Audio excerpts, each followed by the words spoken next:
هو الحبيب الذي ترجى شفاعته لكل هول من الأهوال مقتحم يا رب بالمصطفى بلغ مقاصدنا واغفر لنا ما مضى يا واسع فهو الذي ثم معنه وصورته ثم اصطفاه حنيئا بارئ النسم يا رب بالمصطفى بلغ مقاصدنا.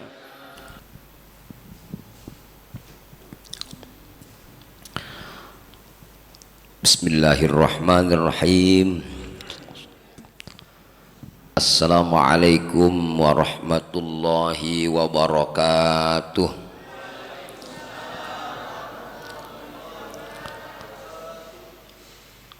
Innal hamdalillah nahmaduhu wa nasta'inuhu wa nastaghfiruhu wa nastahdihi wa natubu ilaihi wa natawakkalu alaihi wa na'udzu billahi min syururi anfusina wa min sayyiati a'malina may yahdillahu fala mudhillalah wa may yudlil fala hadiyalah. Ashhadu an la ilaha illallah wahdahu la syarika lah wa ashhadu anna Muhammadan abduhu wa rasuluhu la nabiyya ba'dah. Allahumma salli wa sallim wa barik wa tarham wa tahannan ala abdika wa rasulika sayyidina wa habibina wa syafi'ina wa maulana Muhammad wa ala alihi wa sahbihi wa man tabi'a hudahu ila yaumil ma'ad. Rabbi shrah li sadri wa yassir li amri wahlul 'uqdatam min lisani yafqahu qawli. Subhanaka la ilma lana illa ma 'allamtana innaka antal alimul hakim. Bapak Ibu jamaah subuh yang dirahmati Allah Subhanahu wa taala, alhamdulillah, alhamdulillah, alhamdulillah. Kita wajib bersyukur kepada Allah Subhanahu wa taala dengan kalimat yang sangat sederhana dan sangat mudah dan sering kita ucapkan, yaitu dengan kalimat alhamdulillah. Mudah-mudahan kalimat alhamdulillah itu betul-betul Allah bimbing keluar dari hati kita, sehingga kita digolongkan ke dalam kelompok hamba-hamba yang mau bersyukur kepada Allah Subhanahu wa taala. Sebagaimana diterangkan di dalam Al-Qur'an, Allah Subhanahu wa taala berfirman, Bismillahirrahmanirrahim.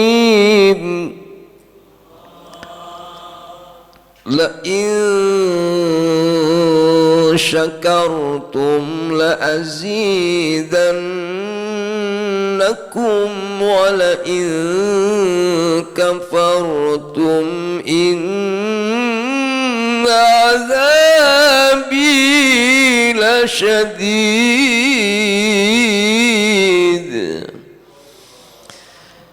Apa maksudnya ayat itu? La in syakartum, yaktine lamun pada syukur sira kabeh. Maksudnya sungguh jika kalian semua pandai bersyukur, la azidannakum, sungguh benar-benar aku tambahkan nikmat kepada kalian semua. Artinya kalau kita pagi ini diawali dari bersyukur kepada Allah Subhanahu wa taala, harapannya adalah kita semua akan ditambahkan nikmat oleh Allah Subhanahu wa taala. Bagaimana kalau sebaliknya kita ora pandai bersyukur, ora pinter-pinter bersyukur, udah ketahuan mata bisa melek, yang tadinya tidur bisa bangun, tapi hatinya ketutup sehingga dia tidak mensyukuri. Bahkan dia bisa sujud tidak bersyukur, dia bisa ruku nggak bersyukur, pagi ini bisa duduk sambil nyedot air.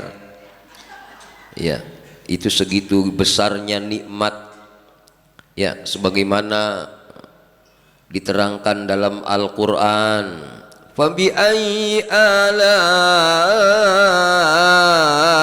rabbikuma tukadziban.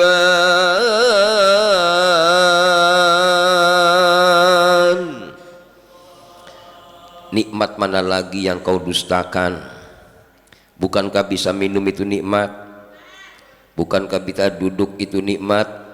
Bukankah pagi ini kita bisa ngedenger orang jadi orang budeg, berarti nikmat bukan? Terkadang bisa denger orang bukan nikmat, bisa minum bukan nikmat, tapi nyedot baik gini lah kagak ada air dia ngeluh. Betul ya? Nampaknya yang seperti itu tidak menjadikan dirinya syukur kepada Allah. Wala in kafartum inna azabi lasyadid. Sungguh jika kalian semua ingkar, sungguh azabku sangat pedih, kata Allah.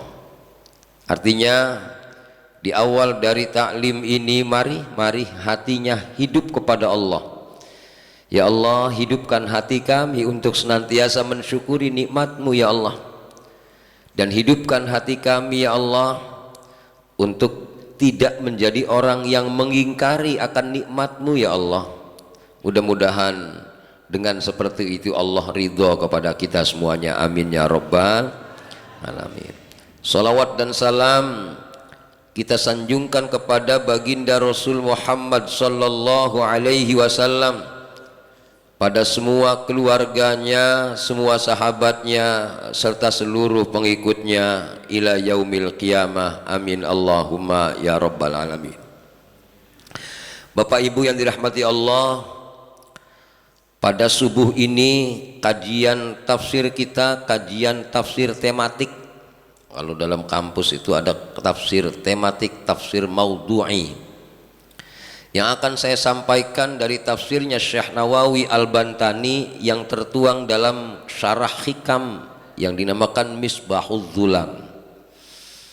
Apa yang ingin saya sampaikan? Satu ayat dalam Al-Quran. Bismillahirrahmanirrahim.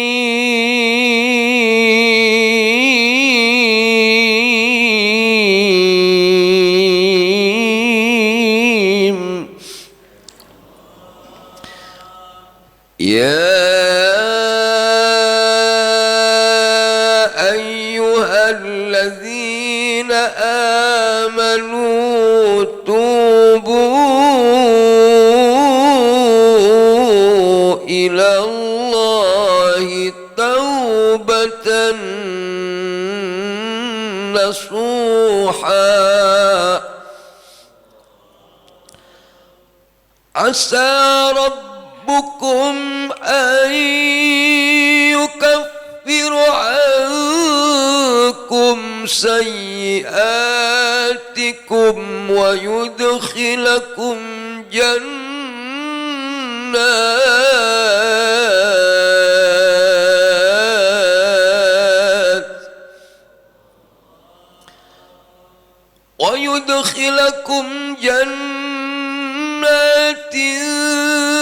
تجري من تحتها الأنهار يوم لا يخزي الله النبي والذين آمنوا معه نورهم يسعى بين أيديهم وبأيمانهم يقولون ربنا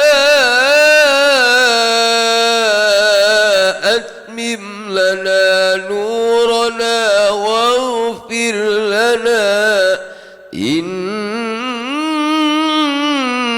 على كل شيء qadir. Bapak Ibu, Allah berfirman seperti ini. Ya ayyuhalladzina amanu, wahai orang yang beriman. Ini orang beriman semua, mudah-mudahan amin. Tubu ilallahi taubatan nasuha. Taubatlah kalian dengan taubat nasuha. Taubat yang benar-benar taubat. Kenapa kita suruh bertobat kepada Allah? Asa rabbukum ayyukaffiru ankum sayyiatikum, mudah-mudahan, nemen apalagi ya, semoga Allah menghancurkan, Allah merontokkan kesalahan-kesalahanmu. Kita bersalah, kita berdosa, kita ini banyak yang enggak beresnya, betul ya? Dengan adanya kita bertobat kepada Allah, Allah rontokin yang jelek-jelek itu. Setelah Allah rontokin yang jelek-jelek, yang buruk-buruk, wa yudkhilakum jannat, Allah akan masukkan kalian semua ke surga. Kapan kita dimasukkan ke dalam surganya Allah Subhanahu wa ta'ala? Yauma la yukhzillahu nabiyya walladzina amanu ma'ah, nanti pada suatu hari Allah Subhanahu wa ta'ala tidak ingin menjadikan Nabi Muhammad dan pengikutnya bersedih. Mudah-mudahan kita tergolong pengikut Nabi Muhammad sallallahu alaihi. Kenapa? Karena kita sebodoh-bodohnya kitalah orang yang percaya bahwa Nabi Muhammad itu utusan dan Allah. Nanti di yaumul kiamah, orang-orang yang mengikuti Nabi Muhammad itu bersinar dia dengan keimanannya itu kayak lampu. Sekarang kagak ada sinarnya, ya. Apalagi yang pakainya hitam, ya, mati pisan, nggak ada sinar. Nuruhum yas'a baina aydihim wa bi aymanihim, cahaya mereka, cahaya orang-orang yang beriman yang mengikuti Rasulullah SAW, yas'a baina aydihim, menyebar. Kemana nyebarnya? Baina aydihim, di depan mereka. Jadi cahaya iman itu akan menyebar di hadapan kita semuanya, mudah-mudahan amin. wa bi aimanihim, dan sebelah kanan kita. Ketika kita nanti di yaumul qiyamah, Allah mengampuni dosa kita, kemudian kita dimasukkan ke dalam surganya Allah Subhanahu wa taala, kita bersinar, sinar kita akan menyebar ke depan dan ke kanan. Kemudian saat itu kita akan berdoa kepada Allah, Rabbana, wahai Tuhan kami, Masya Allah, atmim lana nurana waghfir lana, sempurnakan cahaya kami. Tadi itu cahaya yang nyebar ke depan, cahaya yang nyebar ke kanan. Nampaknya cahayanya beda-beda. Nggak tahu di sono ada yang kayak anu kali ya, cempor, tahu cempor ya, ceplik atau ceplik, nyalanya kiep kecil, ya Allah, kena angin lumayan lah orang mati. Yang jadi bahaya cahayanya udah kecil, kena angin mati pisan. Betul ya, di sana ada cahaya walaupun kiep kecil, tapi maaf masih ada sinar.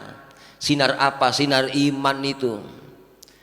Walaupun kecil seperti itu, kita bermohon kepada Allah kelak di yaumul qiyamah, ya Allah, atmim lana nurana, sempurnakan cahaya kami. Innaka ala kulli syai'in qadir, sesungguhnya kau adalah zat yang kuasa segala-galanya. Nah, sekarang pertanyaannya, ketika Allah perintahkan kita bertobat kepada Allah, bagaimana langkah-langkah bertobat?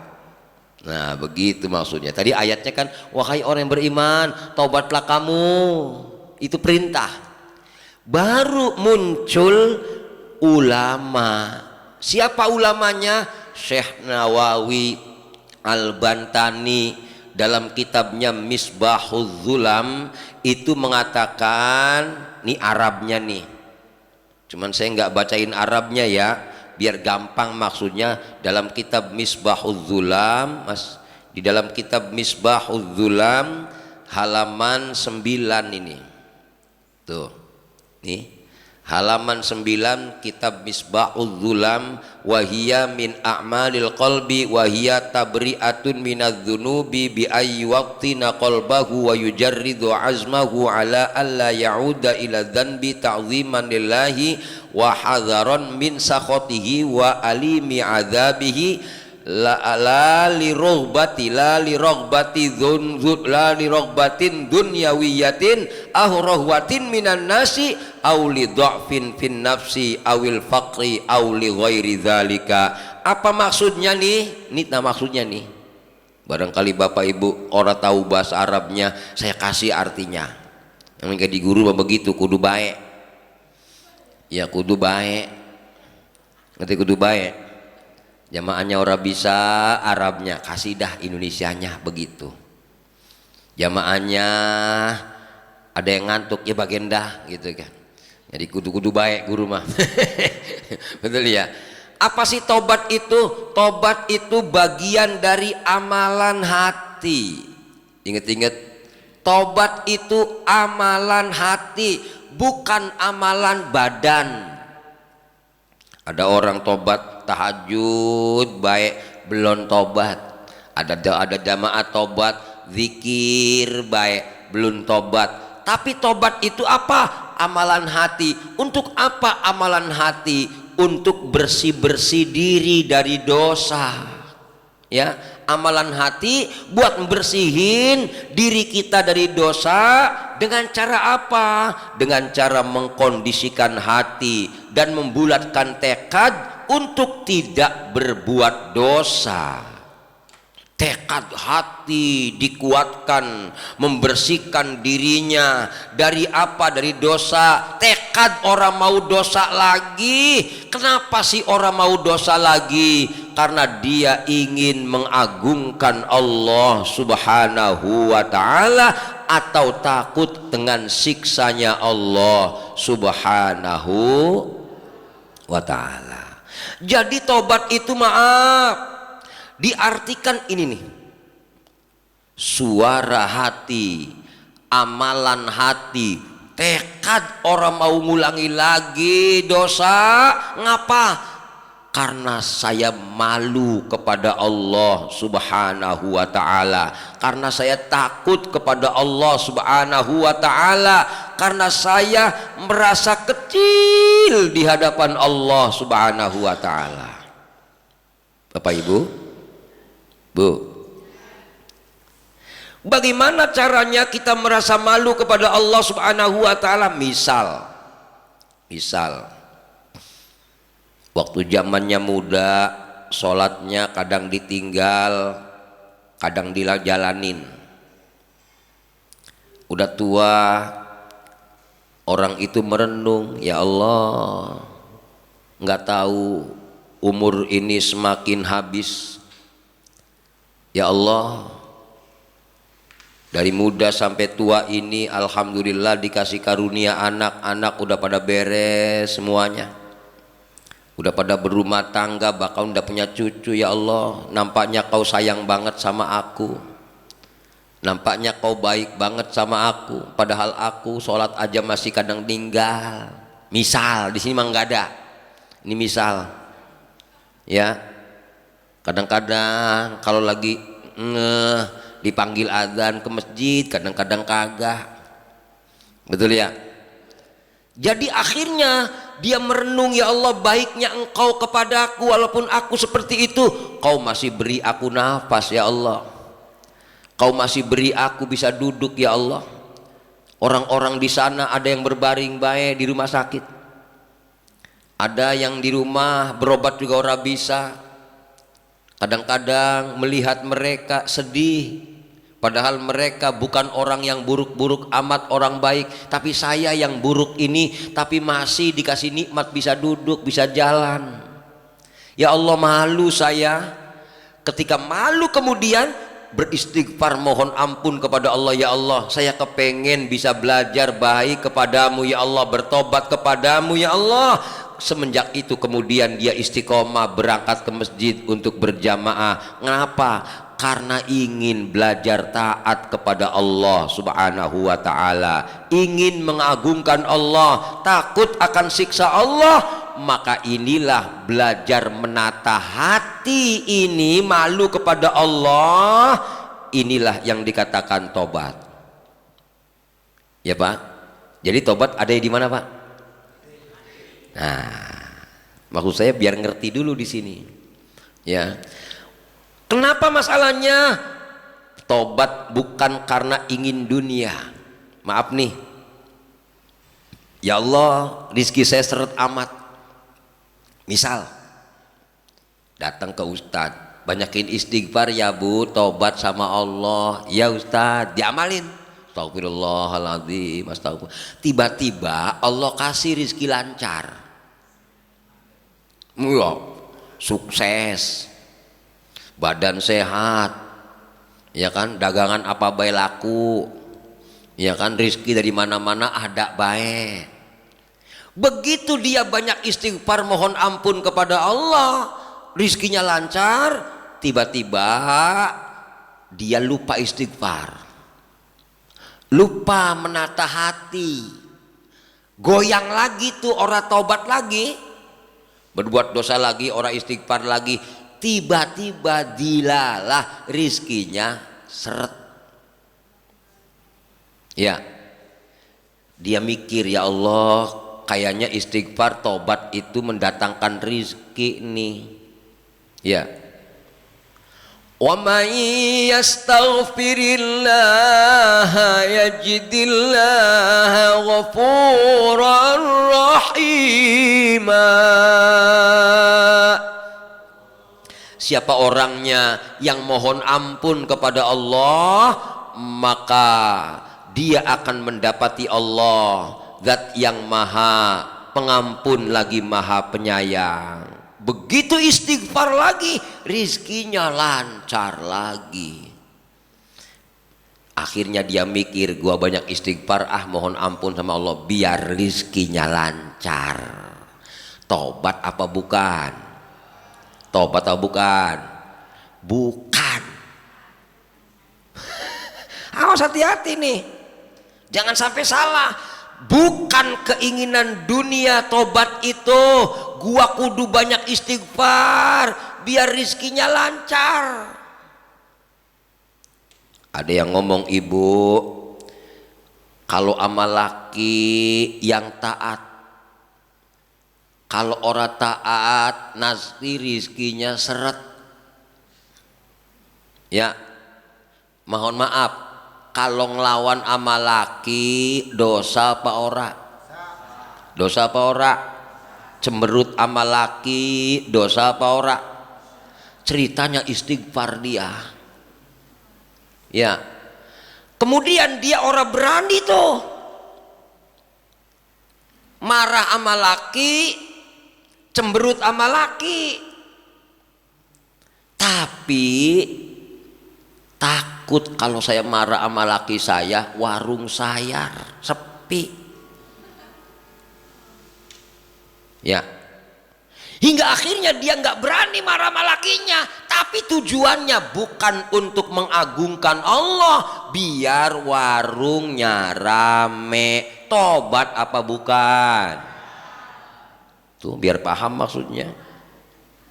Tobat berbuat baik kepada Allah bukan karena rizki, bukan karena dunia, tapi ingin mendapatkan ridha Allah, ingin mendapatkan ampunan Allah. Ini baru tobat. Artinya biar jangan salah maknai tobat, sengaja saya bateran ini.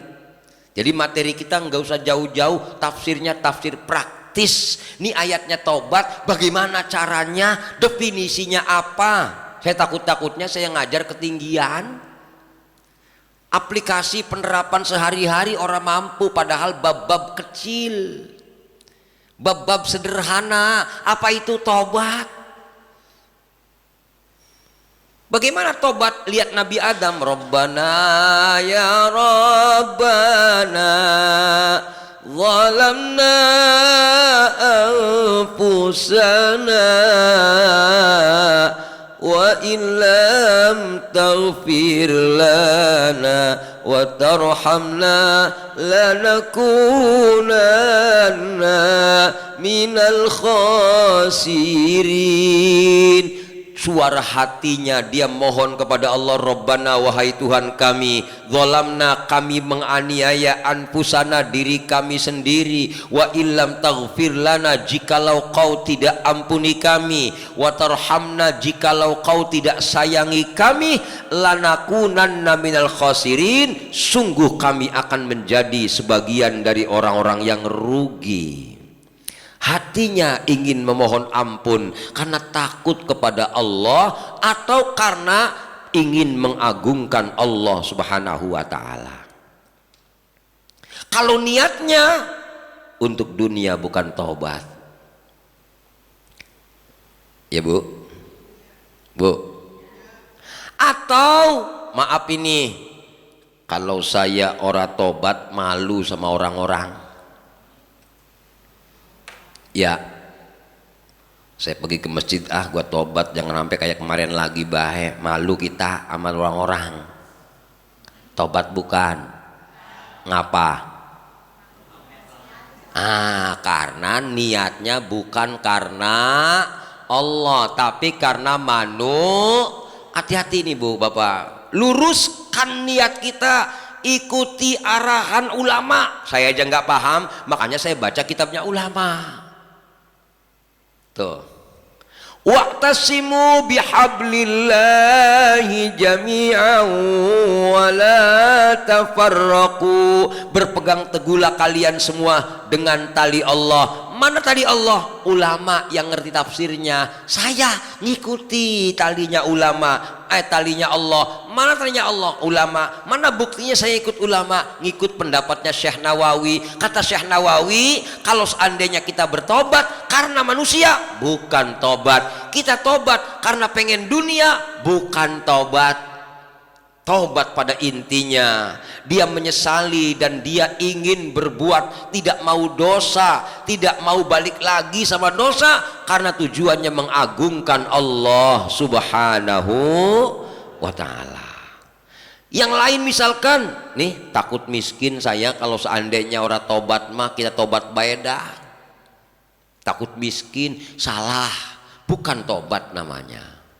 Nah, hadirin dan lain-lain, pokoknya semua selain Allah, ketika kita bertobat itu berarti sudah tidak bisa dikatakan pengertian tobat di hadapan Allah Subhanahu wa taala. Ingat-ingat, baca Quran karena Allah, bukan karena pengen kuat. Kenapa sih? Maaf, ada orang baca Quran biar pengen dipuji orang, ada. Dia baca Quran hatinya hidup kepada Allah. Kenapa? Karena ada yang muji. Hatinya hidup pada Allah karena punya tujuan. Saya baca Yasin, ya Allah, ini biar saya baca Yasin ini biar apa namanya, biar orang-orang pada demen nama gua. Ya, maaf, inilah orang-orang yang membaca Quran tapi niatnya bukan karena Allah. Ya, zaman saya masih bocah dulu, ada cewek cakep nih, gua baca Quran, baca apa? Baca surat Yusuf. Idz qala Yusufu li abihi ya abati inni ra'aitu ahada asyra kawkaban wasyamsa wal qamara ra'aituhum li cewek jadi biar cewek pada demen sama dia yang dibaca Quran. Tobat bukan. Kenapa? Karena niatnya bukan karena Allah Subhanahu wa ta'ala. Nah, kenapa sih yang namanya tobat itu mesti membersihkan hati dari selain Allah? Artinya langkah pertama, cara pertama biar kita taubat nasuha, biar kita masuk surga. Bagaimana caranya membersihkan hati? Kenapa? Hati itu di dalam agama itu bagaikan cermin yang memantulkan keadaan dan tindakan seseorang. Ngerti Pak? Ibu bercermin, dandan tuh. Kalau cerminnya bersih, ibu-ibu itu bisa bercermin. Cerminnya gede tapi lumpur semua, bisa cerminan orang bisa. Disinilah maka hadirin yang dirahmati Allah, ibarat kita hatinya bersih, kita dapat mengingat Allah, kita dapat berbuat baik, kita dapat beramal soleh. Di dalam kitabnya Syekh Ahmad Ar-Rifai mengatakan, tobat itu bagaikan lahan. Ngerti lahan? Tanah. Kita mau bangun rumah, kalau kita ora punya tanah, ora bisa bangun rumah. Betul ya? Mau tanah siapa yang dibangun? Betul ya?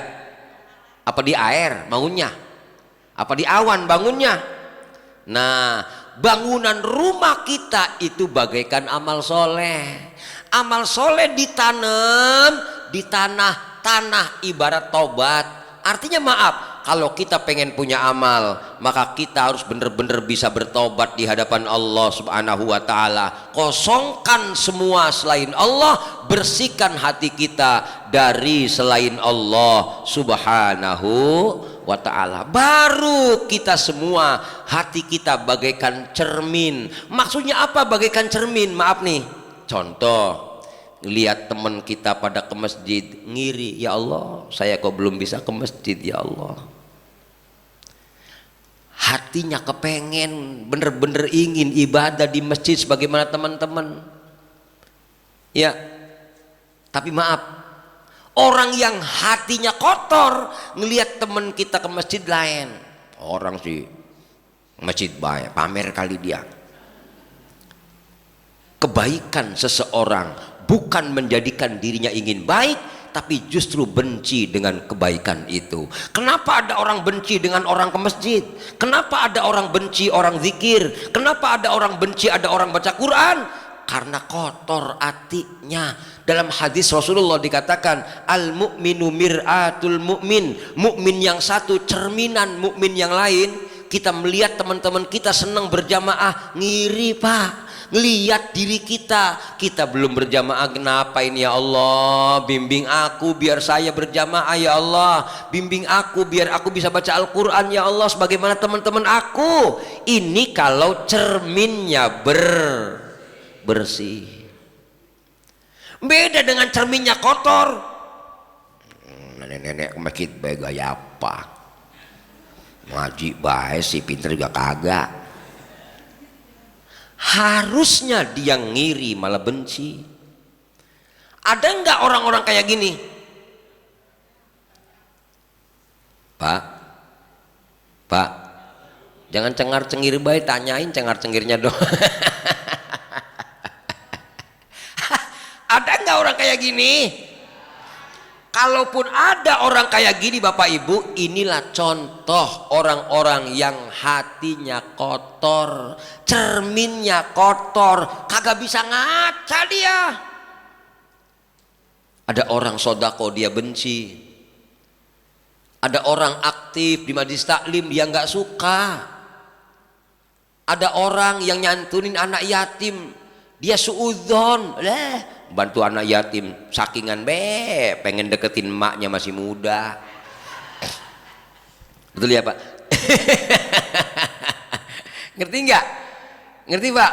Ada orang berbuat baik, kudunya dia bercermin saya belum baik, tapi nampaknya dia suudzon sama orang ini. Kenapa dia suudzon? Berarti cerminnya dia kotor tuh. Tapi sebaliknya hadirin, ketika ada orang berbuat jahat, maaf, dia malah resep. Ya, ngapa resep? Ngomongin baik, jangan kayak orang onono. Dia mah begono baik sih. Nonton mah masih iya aki-aki. Mending kalau udah ke masjid mah dia mah ora pisan. Ngomonginnya doang, dianya sama. Paham? Paham nggak? Masya Allah, dosa orang lain kelihatan, tapi dosa dewek ora kelihatan. Ya Pak, Bu, ada nggak yang kayak gini di sini? Ya Allah, banyak. Hati-hati, banyak contoh-contoh orang-orang yang hatinya kotor.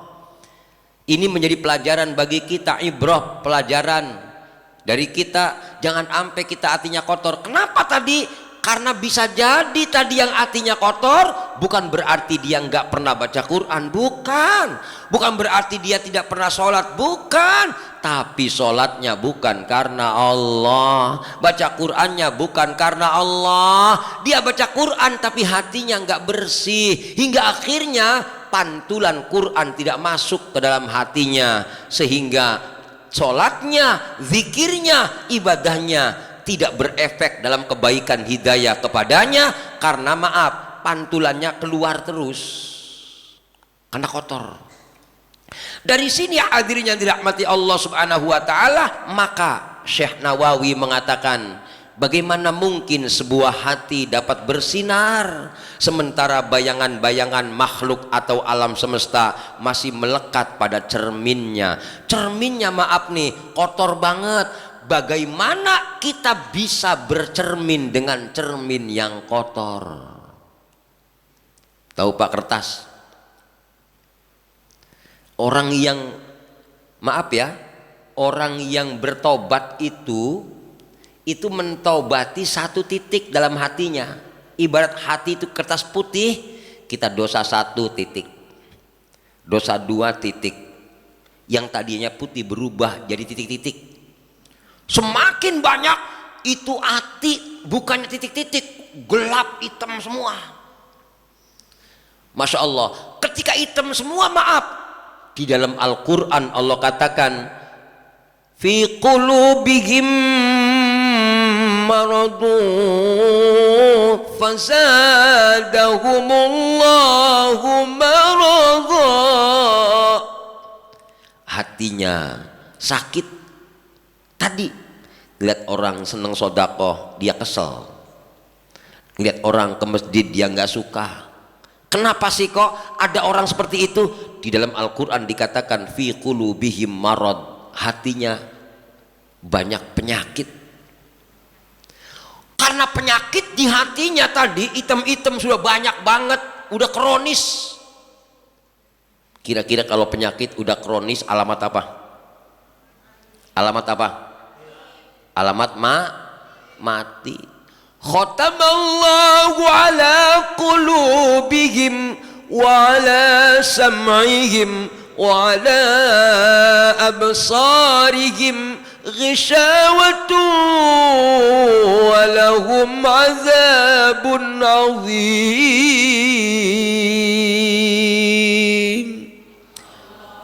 Apa arti khatam Quran? Habis.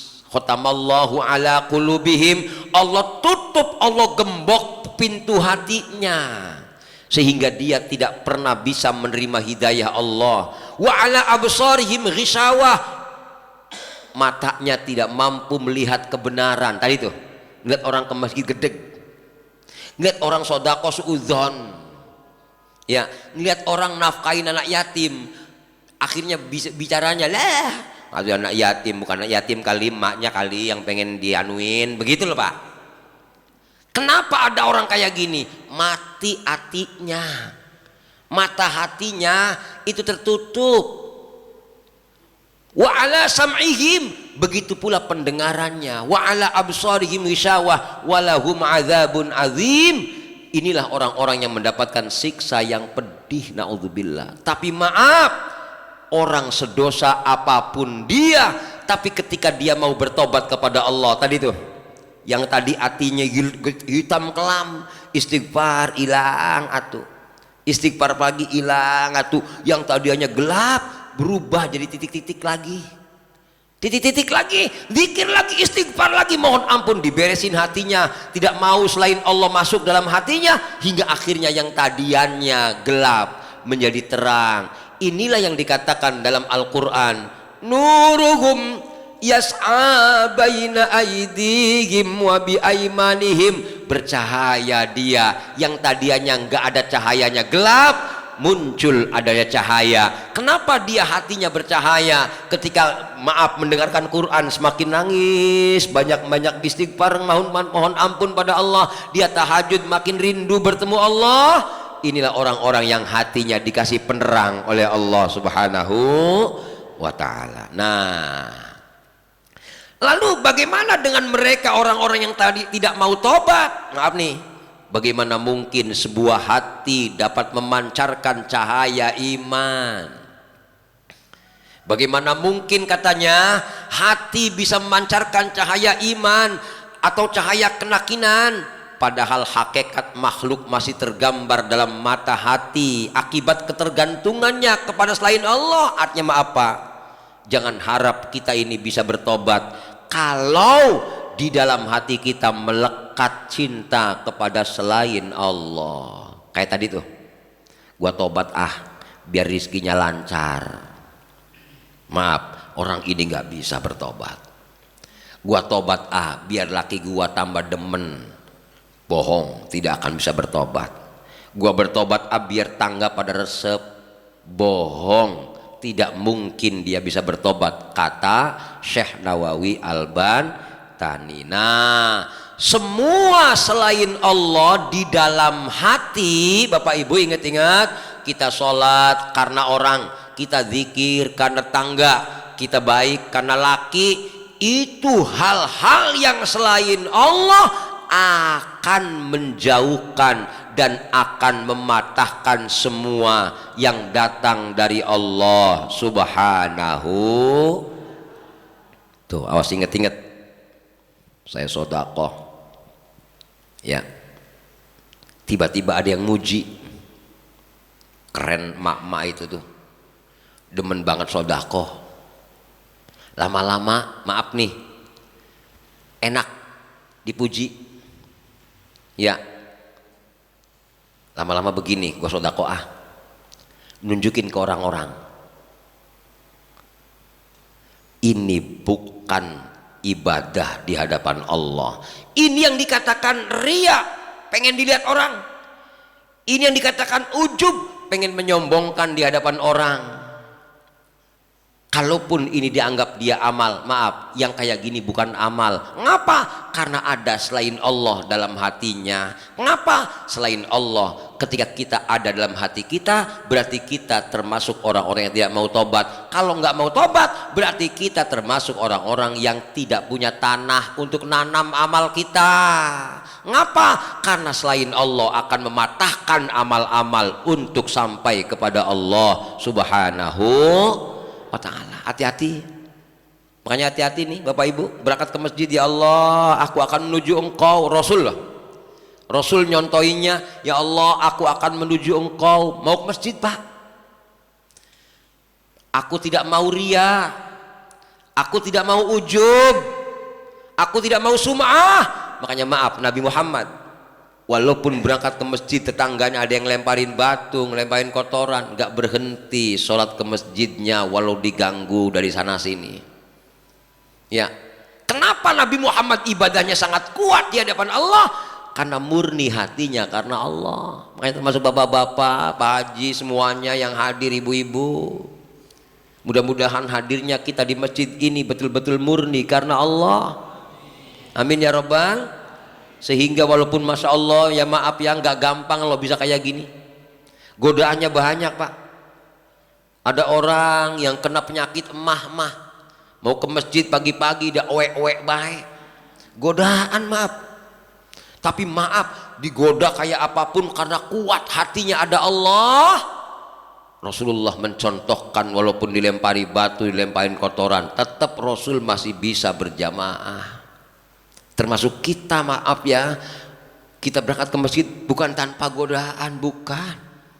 Saya yakin ibu-ibu walaupun udah pada tua-tua kayak gini masih banyak godaannya ini. Ya, mana ya? Godaan pengen rumah bagus, godaan pengen kerudung bagus, godaan pengen gelang 1 kilo. Kan godaan juga Pak, betul ya? Pokoknya selain Allah goda semua itu. Tapi kita singkirkan godaan-godaan itu karena yang lebih unggul adalah niatnya karena Allah Subhanahu wa ta'ala. Maka inilah yang kemudian kita semuanya insya Allah bisa memangkas rintangan nafsu untuk selalu beribadah kepada Allah Subhanahu. Lihat tuh, sesungguhnya perjalanan menuju Allah, maaf nih, kita menuju Allah dengan ke masjid, itu namanya perjalanan dari rumah nih. Perjalanan menuju Allah itu bisa terlaksana dengan cara memangkas rintangan-rintangan yang terhimpun dari hawa nafsu. Maaf nih, rintangan diantaranya ngantuk. Bangun subuh, as-salatu khairum minan naum, bangun kagak bangun. Tapi nampaknya maaf nih, ketika bangun nafsunya disikut. Gua mau ke masjid, rintangan ngantuk dilawan. Karena kita akan menuju Allah Subhanahu wa ta'ala. Ngantuk syahwat, males syahwat. Ya Bu? Ya Bu? Capek maaf ya, baru tidur nenek-nenek kayak gini kan tidurnya udah susah. Iya, kadang-kadang ya Allah, jam 2 udah bangun, giliran mau subuh ini ngantuk lagi, baik nih mata. Itu udah adzan subuh. Tapi maaf, karena kekuatan Allah di hati kita, ngantuk itu kita lawan. Kita berjalan menuju masjid dalam rangka beribadah kepada Allah Subhanahu wa ta'ala. Ya man asra bikal muhaiminu laylan niltamanil tawal anamu niyamu wa taqaddamta lis-salati fasalla kullu man fis sama wa antal imamu.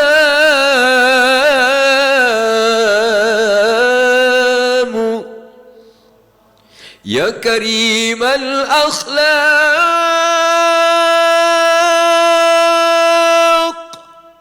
يا رسول الله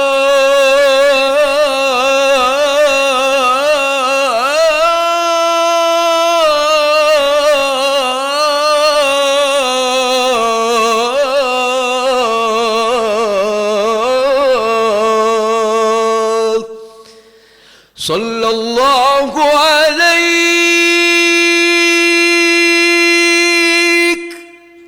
وعلى آلك وأصحابك أجمعين.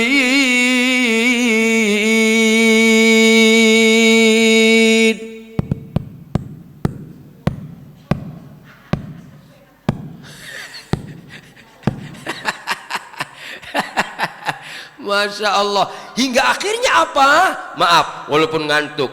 Fa inna sayra ilallah yaqta'u aqobatin nafsi allati yajma'uhal hawa wa syahawat al mujibah lil ma'asi wal hafawat. Walaupun ngantuk, diusir semua ngantuk itu, tetap jalan menuju Allah subhanahu.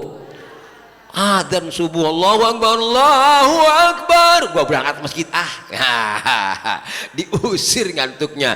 Ngapa dia bisa ngusir nafsu? Karena besarnya harapan ingin mendapatkan ridho Allah subhanahu wa ta'ala. Masya Allah. Bagaimana mungkin ia mengharap dapat memahami kelembutan rahasia gaib sementara ia belum bertobat dari kekhilafan-kekhilafannya? Maaf nih, nggak mungkin kita bisa pergi ke masjid sebelum kita menyingkirkan dari hawa nafsu. Diri singkirin.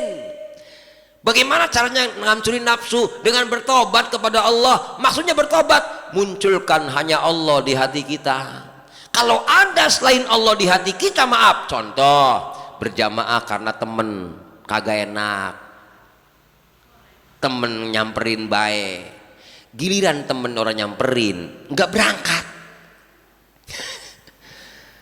Giliran temennya udah engkak, kemarin dia rajin waktu temennya belum meninggal mah, temennya udah meninggal agak ada temennya lagi, orang ke masjid lagi dia. Kata dianya, saya mah tergantung siapa be, temen saya yang nyamperin saya mau ke pasar malam, tergantung temennya. Kalau temennya nganterin saya ke masjid, ya ke masjid. Nah, berarti dia beribadah bukan karena Allah, berarti dia belum bertobat kepada Allah. Di hatinya ada selain Allah, berarti di hatinya ada temennya bukan Allah. Ya bu, ya bu. Iya, Masya Allah. Hadirin yang dirahmati Allah subhanahu wa ta'ala, disinilah hadirin orang-orang yang hatinya tidak ada Allah. Maaf nih, orang itu tidak akan memahami rahasia batin. Dia tidak akan memahami bagaimana dia bertobat kepada Allah subhanahu wa ta'ala. Makanya nanti, maaf nih, semakin dia itu banyak bertobat kepada Allah, semakin dia taat kepada Allah, maka Allah akan ajari dia. Wattaqullaha wa yu'allimukumullah. Takwalah kalian kepada Allah, Allah akan mengajari kalian. Apa maksudnya Bapak Ibu? Kalau kitanya demen kepada Allah, kalau kitanya beramal karena Allah, karena kita bertobat karena malu kepada Allah, maka nanti, maaf nih, misal ada temennya biasa ke masjid, maaf ya, temennya meninggal, Allah akan ajari dia, cari temen yang lain yang mau bisa ke masjid nemenin kamu, biar nggak iseng di jalan dewekan. Muncul ilmu itu. Dari mana ilmu itu? Maaf, dari Allah. Kalau lu iseng dewekan, bawa senter, biar orang iseng. Kadang-kadang jalan tempatnya agak sepi, dia merinding, diajari Allah. Kalau pengen kamu nggak merinding, kuatin Allahnya. Muncul pelajaran di hati. Coba ingat-ingat, kadang-kadang ada rasa di hati. Dari mana rasa hati itu muncul kuat? Semakin kuat ibadah itu kalau kita murni takwanya kepada Allah, kalau kita tobatnya hanya Allah. Lihat nanti suara hati kita banyak yang bimbing kita, tamu-tamu datang untuk menyambangi kita. Nah, kenapa tamu-tamu itu datang? Lihat hadisnya. Wa qala sallallahu alaihi wasallam, man amila bima ya'lamu warathahullahu ilma ma lam ya'lam. Nih Pak, barang siapa yang mengamalkan apa yang ia ketahui, maka Allah akan mewariskan kepadanya ilmu tentang apa yang belum dia ketahui. Paham ya? Sedikit punya ilmu, ke masjid bisa berjamaah diamalin, sedikit bisa ngaji diamalin, sedikit bisa sodako diamalin. Tuh, ketika dia ada masalah, ketika dia ada problem, muncul suara-suara hati, begini loh, begini loh, begini loh, sehingga Allah akan mengajari sesuatu yang tidak kita ngerti. Bu, bu, enak ora? Kenapa? Enaknya karena kita beramal karena Allah. Makanya pagi ini, ya, pagi ini saya sekedar mengingatkan diri saya, langkah-langkah bertobat. Langkah pertama, singkirkan hati kita dari selain Allah Subhanahu. Mudah-mudahan, maaf nih, kita yang sudah tua seperti ini, kita jemput taubat nasuha. Kapan? Saat kita wafat. Kalau dalam doa, Allahumma inna nas'aluka taubatan nasuha. Ya Allah, kami mohon kepadamu taubat nasuha. Ya, amitna wa anta radin anna ya arhamar rahimin. Matikan kami dalam kondisi kau ridho kepada kami dan kami ridho kepada engkau. Nah, saat mati, napas kita keluar dari badan kita, kita dalam kondisi diridhoi Allah Subhanahu. Enak banget, itu harapan saya itu. Tapi maaf, mari kita amalkan ilmu kita. Maaf nih, mau ke masjid bukan karena apapun selain Allah. Mau baca Quran tidak mau apapun selain Allah, maunya Allah. Mau zikir tidak pengen apapun kecuali minta Allah, hati-hati. Jangan sampai mau beramal apapun ada selain Allah di hati kita, karena amal kita yakin tidak akan berefek kalau ada selain Allah Subhanahu wa ta'ala. Paham dari sini Bapak Ibu? Mudah-mudahan ilmu yang sangat sederhana ini dapat kita amalkan. Maaf ya, udah kita amalkan, karena mohon maaf, kalau kita selain Allah masih ada di hati kita, kita tidak akan bisa beramal. Pagi ini saya tutup sampai sekian, ya, karena katanya mau ada nikahan ya. Tadi saya nggak tahu nih pulangnya kemana bakalan ini. Tadi nerobos bae tadi kemari tuh. Dan wah, kalau saya balik lagi telat nih, kemana muternya, mana orang tahu jalanan. Iya, nggak tahu pulangnya bakal kemana, tapi nggak apa-apa lah, yang penting masuk ngaji dulu dah. Setelah ngaji nanti saya tanya-tanya, saya bilang pulangnya kemana, saya jalannya tutup. Itu saja barangkali, kurang lebihnya mohon maaf. Kita akhiri dengan kafaratul majlis. Subhanakallahumma bihamdika asyhadu an la ilaha illa anta astaghfiruka wa atubu ilaik. Assalamualaikum warahmatullahi wabarakatuh.